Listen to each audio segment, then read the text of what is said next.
میں نے آپ احباب کے سامنے دوران خطبہ قرآن مجید فرقان حمید قرآن رشید کی ایک مشہور آیت تلاوت کرنے کا شرف حاصل کیا ہے، اور آج کی ہماری گفتگو کا موضوع ہے کہ روز محشر رسول مکرم کی رحمت للعالمین، کہ محشر کے میدان کے اندر حضور کس طرح رحمت فرمائیں گے۔ دوران خطبہ قرآن مجید فرقان حمید قرآن رشید کی جو آیت میں نے تلاوت کی ہے اس کا سادہ سا ترجمہ پہلے آپ کے سامنے رکھتے ہیں، پھر اس کے ضمن میں آج کی گفتگو، آج کے موضوع کے حوالہ سے جو گفتگو ہے اس کو مقررہ وقت کے اندر اختتام کی طرف لے جانے کی کوشش کریں گے۔ اللہ تبارک و تعالیٰ نے ارشاد فرمایا کہ وَمَا أَرْسَلْنَاكَ إِلَّا رَحْمَةً لِلْعَالَمِينَ، کہ ہم نے آپ کو، یعنی رب الکائنات فرما رہا ہے کہ ہے محبوب، ہم نے آپ کو تمام جہانوں کے لیے رحمت بنا کر بھیجا ہے۔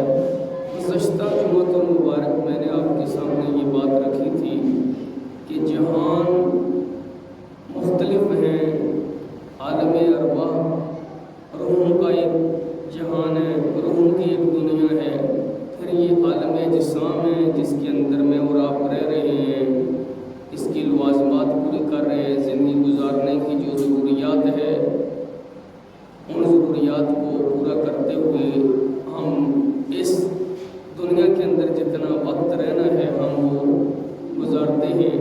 پھر اس کے بعد ایک عالم ہے، عالم برزخ، جس کو قبر کی دنیا سے تعبیر کرتے ہیں، وہ بھی ایک جہان ہے۔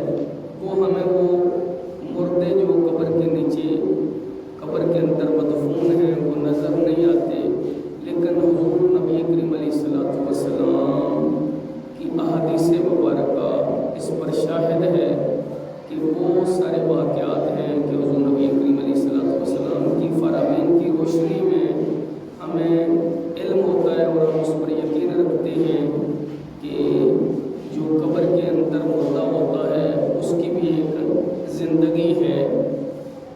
اسی طرح پھر اگلا جہان ہے کہ جس کو یوم الدین، قیامت والے دن سے تعبیر کرتے ہیں، وہ بھی ایک جہان ہے، ایک دنیا ہے، ایک جو ہے وہ عالم ہے۔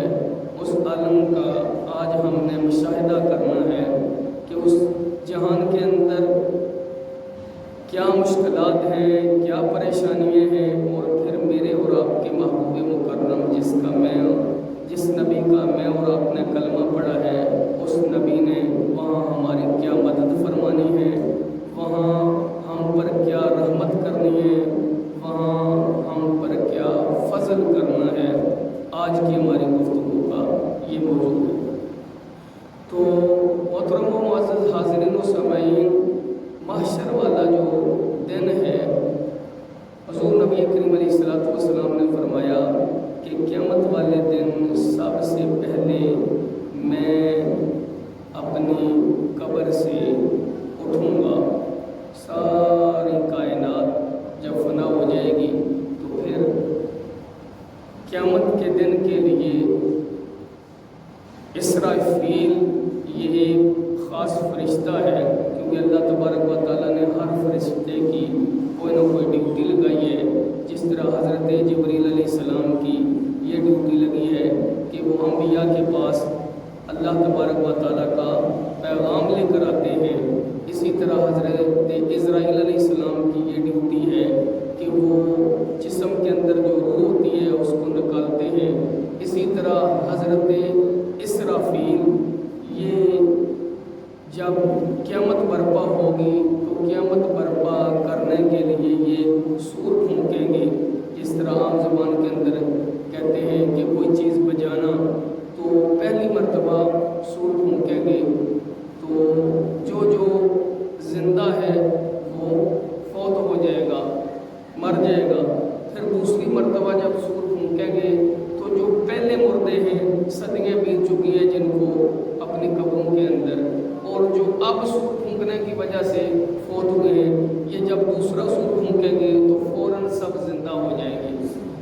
جب زندہ ہو جائیں گے، اور میرے اور آپ کے محبوب مکرم نے فرمایا کہ زندہ ہونے کے بعد قبروں سے جب نکلیں گے تو قبریں کے اندر چونکہ وہ کفن پہن کر ان کو دفن کیا ہوتا ہے، پہنا کر، تو حضور نبی مکرم نے فرمایا کہ جب قیامت برپا ہوگی، اسرافیل دوسرا سور پھونکیں گے، تو پھر سب سے پہلے جس بندے نے میدان محشر کے لیے اپنی قبر سے اٹھنا ہے وہ میں محمد الرسول اللہ ہوں۔ تو میرے ایک طرف جناب صدیق اکبر اور دوسری طرف حضرت فاروق اعظم ہوں گے۔ تو نبی کریم علیہ الصلوۃ والسلام نے فرمایا کہ یہ دن ایسا دن ہوگا کہ جس کی سختی کا عالم ایسا ہوگا کہ قیامت والے دن لوگ برہنہ ہوں گے، یعنی ان کے جسم پر لباس نہیں ہوگا، برہنہ ہوں گے وہ۔ تو یہ سننے میں جب کانوں میں یہ بات پڑتی ہے کہ قیامت والے دن بندوں کے جسم پر لباس نہیں ہوگا، تو بندہ پریشان ہوتا ہے کہ یہ کیسا، ادھر تو کہیں مجمع ہوتا ہے 10 20 25 50 ہزار لاکھوں کی تعداد ہوتی ہے، لیکن محشر کا میدان ہوگا، وہاں لا تعداد نسل انسانیت ہوگی، تو وہاں جب برہنے ہوں گے، ان کے جسم پر لباس نہیں ہوگا۔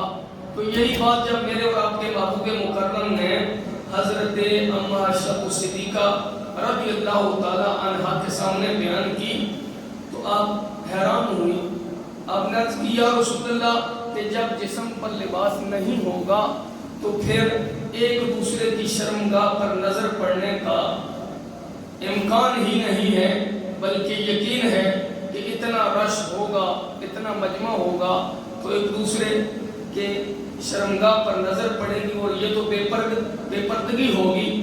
تو میرے اور آپ کے محبوب مکرم نے فرمایا کہ ہے عائشہ، وہ دن اتنا ہولناک ہوگا، اتنا سخت ہوگا، اس کی سختیاں اتنی ہیں کہ ہوں گے وہ برہنے، لیکن ان کی نظریں اتنی جو ہیں وہ فکر میں ہوں گے، اتنی پریشانی میں ہوں گے، اتنی مصیبت میں اور مشکل میں ہوں گے کہ ایک دوسرے کی شرمگاہ پر نظر تک نہیں پڑے گی۔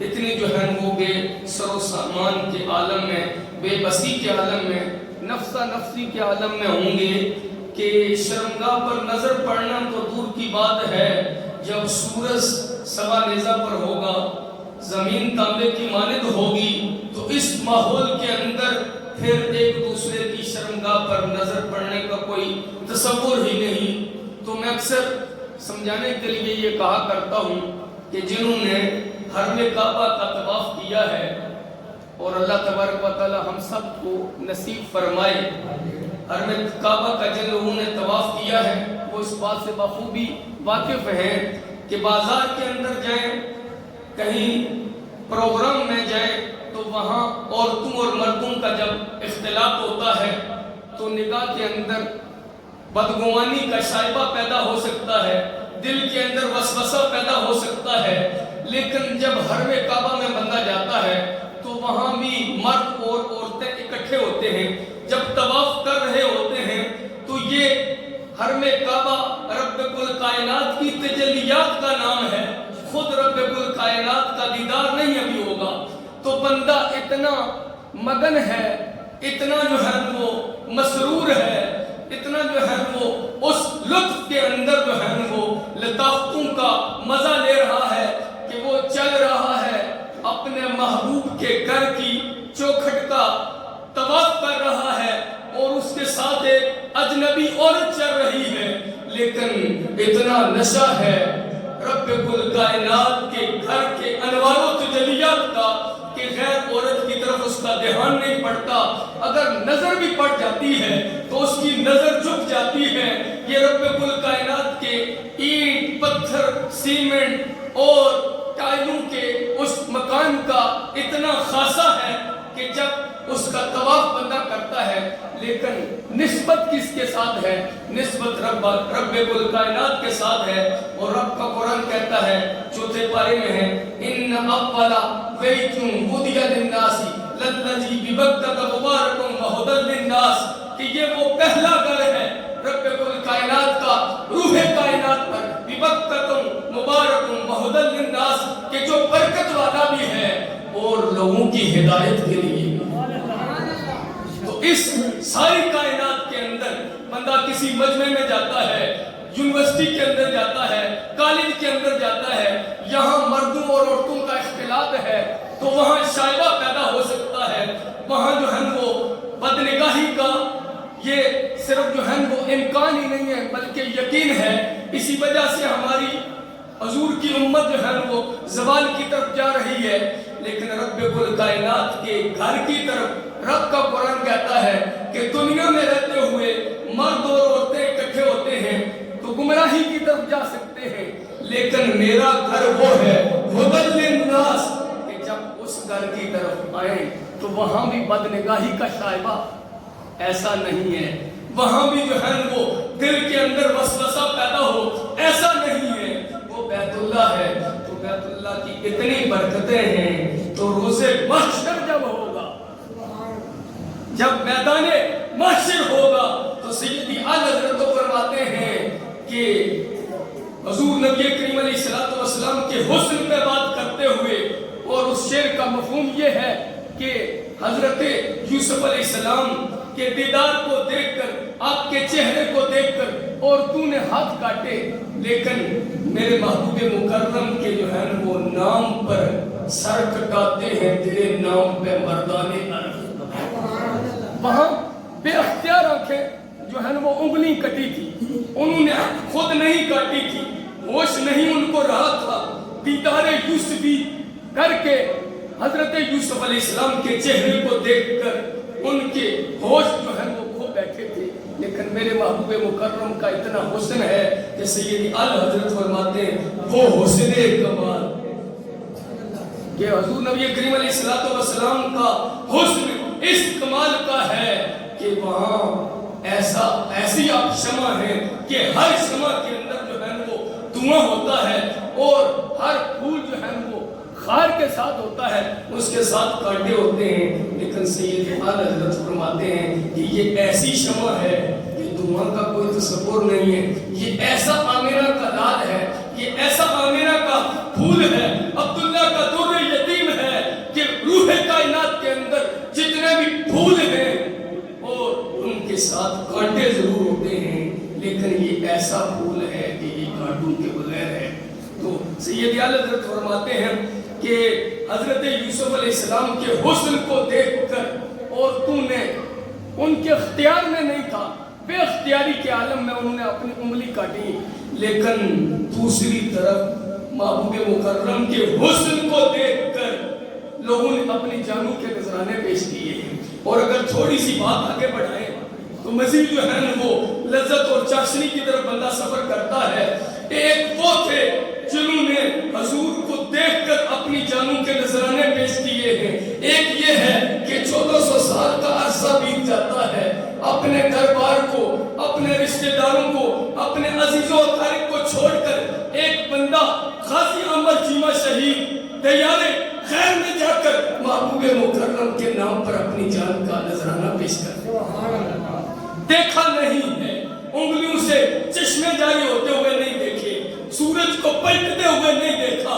حضرت جابر نے جو پیالہ دودھ کا پیش کیا تھا، 70 صحابہ پی لیتے ہیں لیکن دودھ ختم نہیں ہوتا، وہ عامر چیمہ شہید نے نہیں دیکھا، لیکن وہ قصے اور کہانیاں پڑھے ہیں، جب پڑھے ہیں تو محبوب مکرم کے دیدار کی تڑپ پیدا ہوتی ہے۔ پھر یونیورسٹی کا وہ نصاب پڑھنے والا طالب علم، اس کے دل میں اپنے محبوب مکرم کی ایسی محبت پیدا ہوتی ہے کہ لاسٹ سمیسٹر ہے اور ڈگری ملنی ہے پی ایچ ڈی کی، لیکن کہا کہ لاکھوں کروڑوں ڈگری ہیں، اس لیے سید اعلی حضرت فرماتے ہیں کہ کروں تیرے نام پہ جاؤ پیدا، کروں تیرے نام پہ جاؤ پیدا، ایک جاؤ کیا بس لاکھوں کروڑوں جو ہے وہ پیدا۔ اور سید اعلیٰ حضرت کے پیچھے پیر مہر علی شاہ صاحب نے تو مزید جو ہے وہ اس بات کو کھول کے رکھ دیا. پیر مہر علی شاہ صاحب فرماتے ہیں اس صورت میں جانا حضور نبی کریم علیہ السلام کے چہرے کو کہ اس صورت میں جانا کھاں کہ جانے جہانا. پھر مہر علی شاہ صاحب کہتے ہیں کہ صرف میں ان کو اپنا محبوب مانوں ایسا نہیں ہے. اگر مہر علی شاہ اس ہستی کو اپنا محبوب مانتا ہے تو ابو بکر و عمر کے در کے اس صورت میں جانا کھاں کہ جانے جہانا کھاں کہ یہ جہان کی جان ہے, صرف میری جان نہیں ہے. اس اونٹ کے بھی محبوب ہے, اس چڑیا کے بھی محبوب ہے, اس ہرن کے بھی محبوب ہے, اور غازی عامر چیمہ شہید کے بھی محبوب ہے, علم الدین شہید کے بھی محبوب ہے. اس لیے سید اعلیٰ حضرت کہتے ہیں بات پھر ادھر بھی ختم نہیں ہوئی کہ اس صورت میں جانا کھاں کہ جانے جہانا کھاں.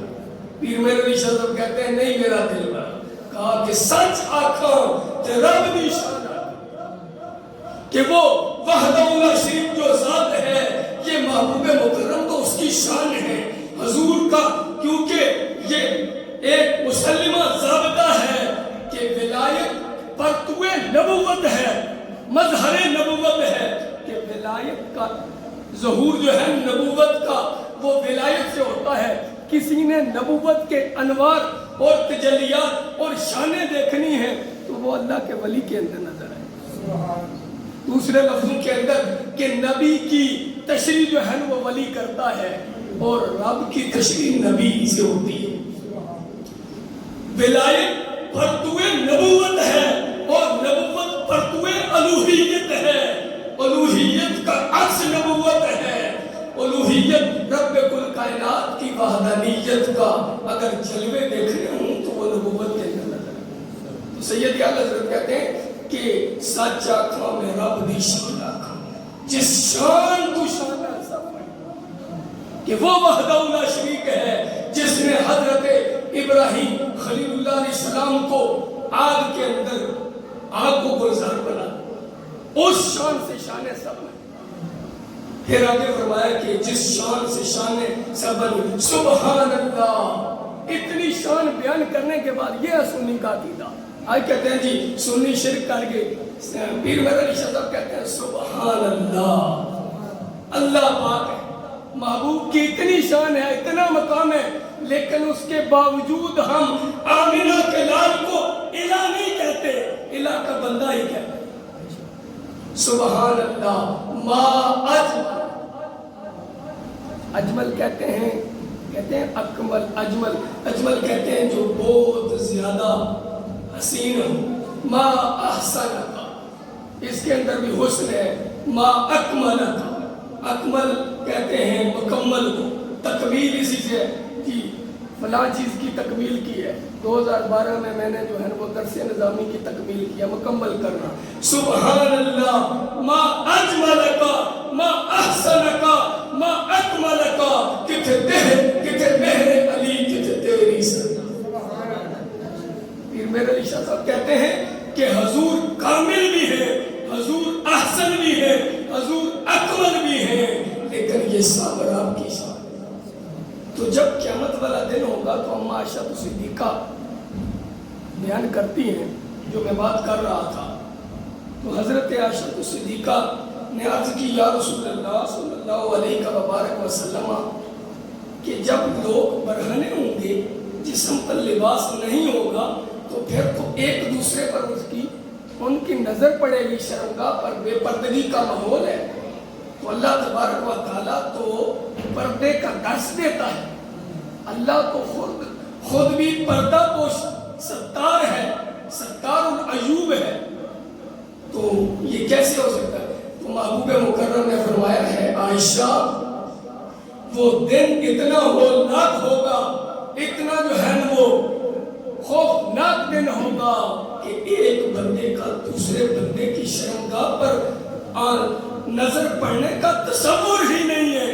تو میں نے مثال آپ کے سامنے رکھی تھی کہ بندہ اس دنیا میں رہتے ہوئے حرم کعبہ کا سفر کرے تو طواف کرتے ہوئے ساتھ عورتیں بھی ہوتی ہیں, تو دل کے اندر جتنے وسوسے پہلے ہوں 50 سال بندے کی عمر گزری ہے، کہیں بازار جاتے ہوئے، دائیں بائیں جاتے ہوئے کہیں شیطان کا وسوسہ آ جاتا ہے، لیکن سارا گمراہی کا سفر کیا ہے جب حرم کعبہ کے اندر قدم رکھا ہے۔ ہدی للناس للذی ببکۃ مبارک وہدی للناس، کہ یہ برکت والا گھر ہے، یہ ہدایت والا گھر ہے۔ تو پھر ادھر تصور کے اندر صرف رب کے جلوے ہی جلوے، پھر دنیا کے کسی حسن کی بات وہاں نہیں ہو سکتی۔ تو یہ تو جمال ہے، تو ادھر رب کا جلال ہوگا روز محشر۔ تو نبی کریم علیہ السلام نے فرمایا کہ یہ اتنا خطرناک دن ہے، اتنا جو ہے خوفناک دن ہے کہ بندہ برہنہ ہوگا تو اپنی شرمگاہ غیر کی شرمگاہ پر نظر نہیں، لیکن محبوب مکرم نے فرمایا کہ میں ان سے مستثنا ہوں، میں برہنہ نہیں ہوں گا۔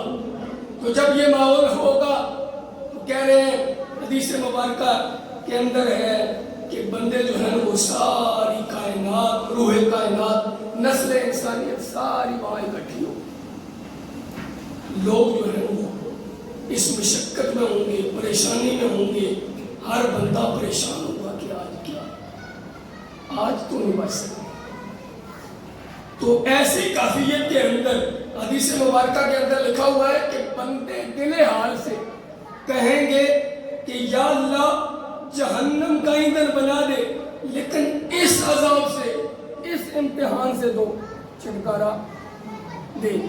تو سارے بندے متفق ہو کر حضرت آدم علیہ السلام کے بعد، بات کی سمجھ آ رہی ہے کہ نہیں؟ سارے بندے اکٹھے ہو گئے آدم علیہ السلام کو لگانے، کیوں؟ کہیں گے، آپس میں مشورہ کریں گے کہ اب کس طرح بچا جائے، اور رب کے جلوے بھی بلا حجاب ہوں گے۔ تو یہاں ایک سوال پیدا ہوتا ہے، سوال یہ پیدا ہوتا ہے کہ میں بھی اور آپ بھی، ہر بندہ رب کو راضی کرنے کے لیے سبحان ربی الاعلیٰ، سبحان ربی العظیم، کبھی تسبیح پڑھتا ہے، کبھی نیک کام کرتا ہے، کس لیے؟ اللہ کو راضی کرنے کے لیے، اور مدد بھی کس سے مانگتے ہیں؟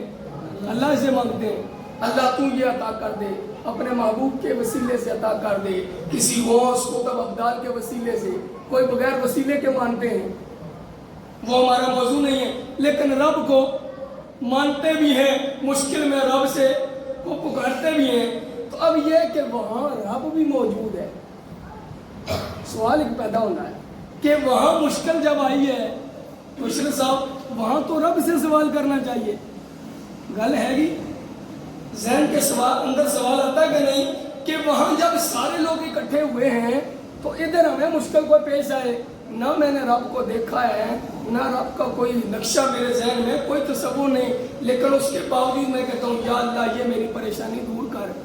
تو جدھر رب موجود ہو، رب کے جلوے بلا حجاب ہوں، تو وہاں تو بدرجہ اولا کہنا کہ یا اللہ ساری زندگی تیری عبادت کرتے رہے ہیں، تجھے دیکھا نہیں ہے، لیکن آج تیرا دیدار ہوا ہے، آج تو مشکل کے وقت تجھے نہیں پکارنا تو کس کو پکارنا ہے ایسی بات۔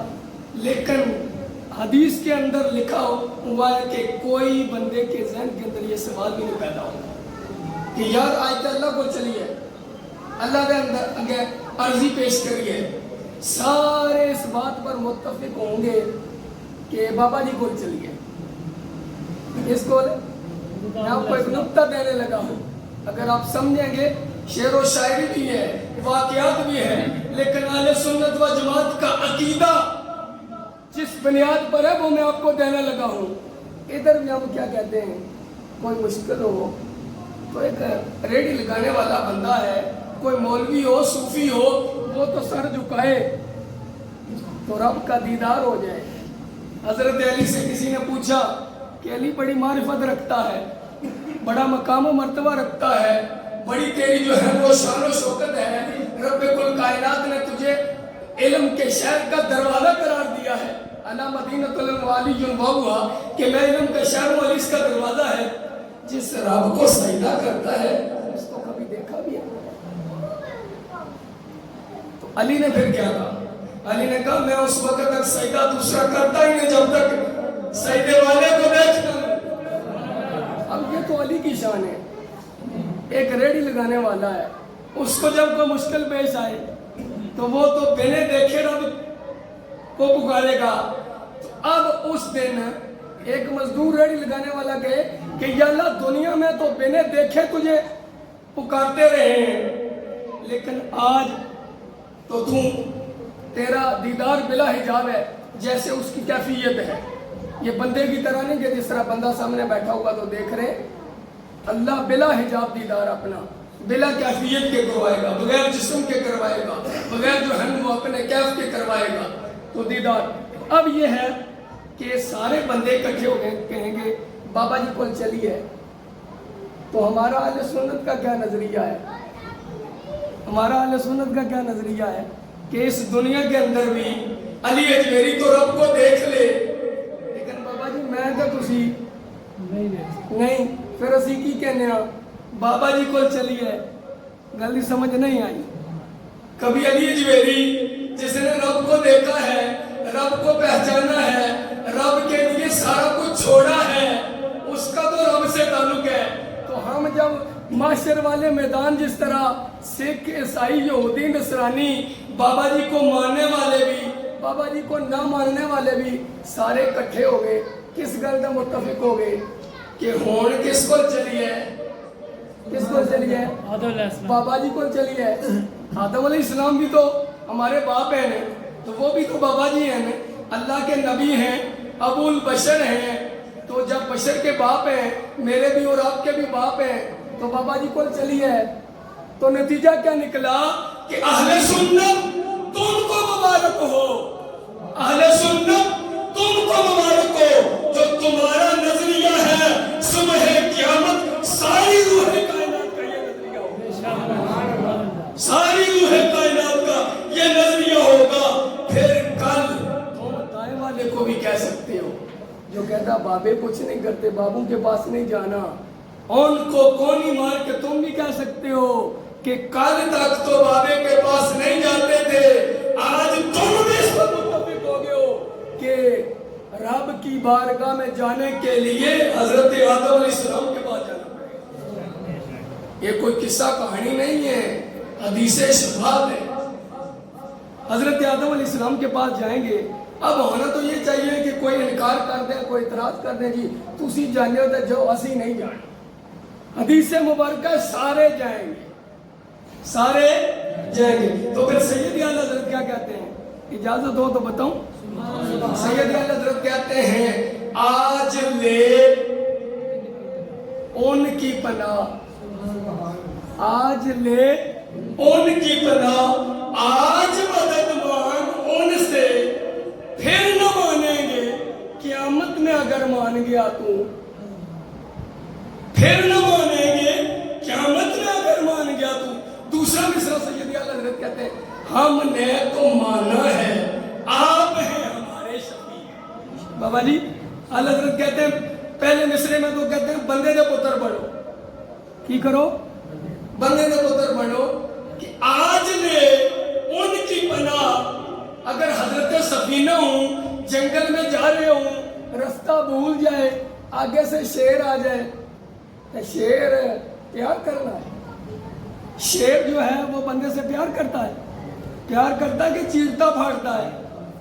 تو شیر آگے سے آ جائے تو حضرت سفینہ نے کہا میں انا مولا رسول اللہ، میں رسول کا غلام ہوں، آج لے ان کی پناہ۔ یہ ہے احمد رضا۔ احمد رضا کو کسے گانے کا نام نہیں ہے، احمد رضا حدیث مبارکہ کی شاعری کے اندر تشریح کرنے کا نام احمد رضا ہے، اور تم پریشان ہوتے ہو تمہارے نام امام کا نام احمد رضا ہے۔ سید تو حضرت سفینہ نے کہا کہ میں رسول کا غلام ہوں۔ تو تاریخ اسلام نہیں ہے، حدیث کی کتابوں کے اندر لکھا ہوا ہے کہ اس شیر نے حضرت سفینہ کے پاؤں چاٹنے شروع کر دیا۔ آج لے ان کی پناہ، آج مدد مانگ ان سے، پھر نہ مانیں گے قیامت میں اگر مان گیا تو۔ اور سید اعلیٰ حضرت اپنا مسلک بتاتے ہیں، اس مسلک پر ہمیں کھڑا ہونا چاہیے۔ ہم نے تو مانا ہے آپ ہیں ہمارے شفیع، ہم نے تو مانا ہے آپ ہیں, حضور کو سید اعلی حضرت مخاطب کر رہے ہیں کہ ہم نے تو مانا ہے آپ ہیں یا رسول اللہ ہمارے شفیع, یہ شفاعت کروائیں گے, منکر بھی مان جائیں گے, آج نہیں تو کل صحیح. جڑے نسل مننے قیامت دے اجے گل بابا جی صرف چلی ہے, اجے بڑے بزرگوں کی چلی ہے, لیکن رکنی ہے نہیں ہے جناب محمد رسول اللہ. حضرت آدم علیہ السلام, یہ شعر ذہن میں رکھنا کیونکہ میری گفتگو کا موضوع یہی تھا کہ محشر کے میدان کے اندر حضور کی رحمت کیسی ہے. ادھر تو حضور اونٹ حضور کے پاس آیا, حضور نے رحمت کر دی, اس پر ہاتھ پھیرا, اس کی مشکل دور کر دی. کل جو مشکل ہے قیامت والے دن وہ حقیقی مشکل ہے, اس مشکل کو حل کرنے والی جو ہستی ہے اس کا نام جناب محمد. حضرت آدم علیہ السلام کے پاس جائیں گے, حضرت آدم علیہ السلام کہیں گے آج نہیں, آج اب ہمارا عقیدہ یہ ہے کہ داتا صاحب کے پاس جائیں, کسی ولی کے پاس جائیں, ہمارا کام ہو جاتا ہے. تو اب ولی کا زیادہ مقام ہے یا نبی کا؟ نبی کا زیادہ مقام ہے. تو دنیا میں علی اجمیری جیسا بابا بھی کام کر دے بابا جی, تو قیامت والے دن سارے بابوں کا بابا, ساری نسل انسانیت کا باپ, وہ بھی کہے جی نہیں آج نہیں گل بننی. آج کہا اذهبوا الی, حدیث کے الفاظ ہے کسی اور کے پاس جائیے, کسی اور کے پاس جائیے. اب یہاں ایک نقطہ یہ بھی ہمارے بعض خطیب کہتے ہیں جی وہ وہاں انبیاء بھی نفسہ نفسی کے عالم میں. آگے حدیث ہے ایک, آپ نے سنی بھی بڑی ہوگی, خاص کر وفات کی جب محفل ہوتی ہے, کسی کی دستار بندی ہوتی ہے حافظ کی, تو آپ نے سنا جی وہ حافظ 7 نسلاں بخشوان گے. سنیا کہ نہیں سنیا؟ 7 پیڑیاں بخشوان گے. ایک حدیث یہ ہے کہ وفات کے والدین کو قیامت والے دن نورانی تاج پہنائے جائیں گے, نورانی ممبروں پر بٹھایا جائے گا. اب یہ ہے, ایک حدیث کہتی ہے کہ وفات کے والدین, کوئی ریڑھی لگانے والا ہے, کوئی کھیتی باڑی کرنے والا ہے, حافظ اس کی شفاعت کروائے گا. تو آدم علیہ السلام نہیں کروا سکتے. ذہن یہ سوال پیدا ہونا کہ ایک طرف مولوی بیان کرتا ہے کہ حافظ شفاعت کروائے گا, دوسری طرف نبی کہہ رہے ہیں جی نہیں, وچ گل کوئی اور ہے, وچ کوئی گل ہے وہ آگے آئے گی. حضرت ابراہیم آدم علیہ السلام کہیں گے اذهبوا الی ہے, کسی اور کے پاس جائیے. اتھوں سارا مجمع واپس, تو مجمع کتنا ہوئے گا, اتنی ساڑھی جمعہ کا مجمع ہونا اتنا ہوئے گا, ساری نسل انسانیت. پھر دیکھ لیں وہ مجمع کوئی عمران خان بے نظیر نواز شریف خادم رضوی کا نہیں ہے, ساری کائنات کے لوگ اکٹھے ہوں گے. جدوں پھر یو ٹرن لون گے, واپس آن گے, تو پھر چلو ہن کس کول جائیے یار, ابراہیم تے آگ بجھی سی, ابراہیم کو چلیے, ابراہیم علیہ السلام کے پاس جائیں گے.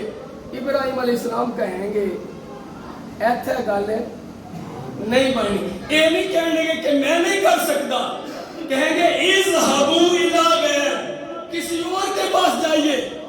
پھر وہ مجمع وہاں سے واپس ہوا, سوچ بچار کیتا, بچ سیانے لوگ بھی سن. حضور کی امت میں اور آپ ہی نہیں گے ہوں گی, ساری امتیں ہوں گی. سب نے غور و فکر کر کے حضرت موسیٰ علیہ السلام کے پاس گئے کہ یار موسیٰ علیہ السلام اللہ کے بڑے لاڈلے پیغمبر سن. انہوں نے کہا یا اللہ میں تینوں ویکھنا ہے. اللہ نے کہا جی بخا دینے ہاں. موسیٰ علیہ السلام کو جڑان فرشتہ آیا موت دا, ایج جان کڑنی ہے, تھپڑ ماریا, آنکھ نکل گئی. بڑا یار لاڈلا نبی ہے, تے لاڈلے دی گل رب سن لے گا تے ساڈی تے جان چھڑائے. حضرت موسیٰ علیہ السلام کے پاس جائیں گے, حضرت موسیٰ علیہ السلام بھی یہی کہیں گے اذهبوا الی, اذهبوا الی. پہلے بابے نے بھی یہ گل کی تھی کسی اور کو جاؤ, لیکن نا نہیں دسیا. دوسرے کو گئے, انہوں نے کیا کہ ادھر جاؤ, لیکن پتہ پورا نہیں دسیا. موسیٰ علیہ السلام کو گئے, کیا کسی اور کو جاؤ, پتہ پورا نہیں دسیا. ہن حضرت عیسیٰ علیہ السلام کو آئے, حضرت کیا جی عیسیٰ علیہ السلام کی تے اللہ بغیر باپ تو پیدا کیتا ہے, تے بڑا کرم فرمایا ہے. اپنی جڑان دستے قدرت نال کہ عیسیٰ علیہ السلام کو مدد کم بن جائے. عیسیٰ علیہ السلام حدیث کے الفاظ ہیں, عیسیٰ علیہ السلام کہیں گے یہ حق ہے آمینہ کے لال. ان پتہ لگے موسیٰ علیہ السلام کیوں نہیں کم کر رہے, اتنا حافظ دے اندر پاور ہے. آدم علیہ السلام دے اندر پاور نہیں ہے, لیکن وجہ یہ تھی کہ شفاعت کا پھیتا جو کاٹنا ہے وہ میرے اور آپ کے محبوب نے کاٹنا, وہ میرے اور آپ کے محبوب مکرم نے وہ افتتاح کرنا ہے. کس کا؟ اپنی رحمت للعالمین کے ساتھ شفاعت کا, سفارش کا. پھر حافظ بھی کریں گے, قاری بھی کریں گے. مسجد کا جو مولوی ہے جس کو آپ نے وضو کے لیے پانی دیا ہے, یہ حدیث کا کے اندر واقعہ ہے, وضو کے لیے پانی دیا ایک بندے کو, وہ جنت میں جا رہا ہے. دوسرا جس نے پانی دیا ہے وہ جہنم کی طرف جا رہا ہے, جہنمی اس کو پکڑ لے گا. کوئی نبی نہیں ہے, ولی نہیں ہے, وضو کے لیے صرف پانی دیا. انہوں نے کہا حضرت تسی جنت بھی جا رہے ہو لیکن سانو میں نے آج نہیں جانے دینا آپ کو. تو پھر ادھر وہ بندہ جس پر جہنم واجب ہو چکی ہوگی اس کا دامن پکڑ کر رب کی بارگاہ میں جائے گا, یا اللہ تو غفور رحیم ہے, اگر مجھے رحمت اپنی شامل حال کر کے جنت کا پروانہ عطا کر سکتا ہے تو اس جس بندے نے مجھے وضو کے لیے پانی دیا ہے اس کو بھی جنت. کہ جب ایک وضو کرانے لگی جنت کو دے سکنا ہے تو پھر موسیٰ علیہ السلام نہیں دے سکیں گے. لیکن بات کیا تھی کہ یہ وہ پوائنٹ تھا کہ جس کا افتتاح آمینہ کے لال نے کہا وَمَا أَرْسَلْنَاكَ إِلَّا رَحْمَةً لِلْعَالَمِينَ, کہ میرے اور آپ کے محبوب کی موضوع یہی تھا کہ روز محشر رحمۃ للعالمین کیا ہے. اب سارا مجمع دیکھیں, ابراہیم علیہ السلام بھی, آدم علیہ السلام بھی, موسیٰ علیہ السلام بھی, عیسیٰ علیہ السلام بھی پیچھے ہو گئے. اب عیسیٰ علیہ السلام کے پاس گئے تو عیسیٰ علیہ السلام کی امت نہیں ہوگی. تو جس کی امت اپنے نبی سے اوتھے کم نہ ہوئے واپس ہوئے تو پھر جتو کم ہوئے بندہ نون لکھ دا ہوئے کم واسطے جائے نہ ہوئے, پی ٹی آئی نے کم کروا دیتا ہوئے تو پھر نعرہ گیڑا مارنا بندہ. پی ٹی آئی میں سمجھانے کے لیے کہہ رہا ہوں. اب یہ ہے کہ ساری امتیں جب اکٹھی ہو کر میرے اور آپ کے محبوب کی بارگاہ میں آئیں گی تو حضور کہیں گے انا لہا.